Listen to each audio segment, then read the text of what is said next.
ঢাকা থেকে হেলিকপ্টারে চড়ে পটুয়াখালীতে ভোট দিতে গিয়েছেন দুর্যোগ ব্যবস্থাপনা ও ত্রাণ প্রতিমন্ত্রী মহিবুর রহমান। তবে হেলিকপ্টারে এলেও ভোট কেন্দ্রে গিয়ে সাধারণ মানুষের সাথে লাইনে দাঁড়িয়েই ভোট দেন তিনি। এ নিয়ে এলাকায় বেশ চাঞ্চল্যের সৃষ্টি হয়েছে। স্থানীয়রা জানান, চতুর্থ ধাপের উপজেলা নির্বাচনে সারা দেশের মতো প্রতিমন্ত্রীর জন্মস্থান পটুয়াখালীর কলাপাড়ায়ও সকাল ৮টা থেকে শুরু হয় নির্বাচনের ভোট গ্রহণ। ভোট দিতে সকালে স্ত্রীকে নিয়ে ঢাকা থেকে আসেন প্রতিমন্ত্রী মহিবুর রহমান। ভোট কেন্দ্রের কিছুটা দূরে হেলিকপ্টার থেকে নেমে পরে গাড়িতে করে আসেন ধুলসার সরকারি প্রাথমিক বিদ্যালয় ভোট কেন্দ্রে। এ সময় তার সঙ্গে ছিলেন তার প্রোটোকলের কর্মকর্তা ও দলীয় নেতাকর্মীরা। কেন্দ্রে গিয়ে প্রোটোকল ছেড়ে প্রতিমন্ত্রী গিয়ে সাধারণ মানুষের সঙ্গে লাইনে দাঁড়ান। প্রায় আধা ঘন্টা লাইনে অপেক্ষার পর কেন্দ্রে ঢুকে নিজের ভোটাধিকার প্রয়োগ করেন তিনি।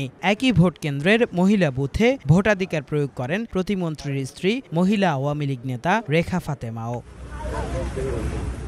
এই নির্বাচনে কলাপাড়া উপজেলায় চেয়ারম্যান পদে ৩ জন, ভাইস চেয়ারম্যান পদে ৩ জন এবং মহিলা ভাইস চেয়ারম্যান পদে ৪ জন প্রার্থী প্রতিদ্বন্দ্বিতা করছেন। Bangla vision news desk.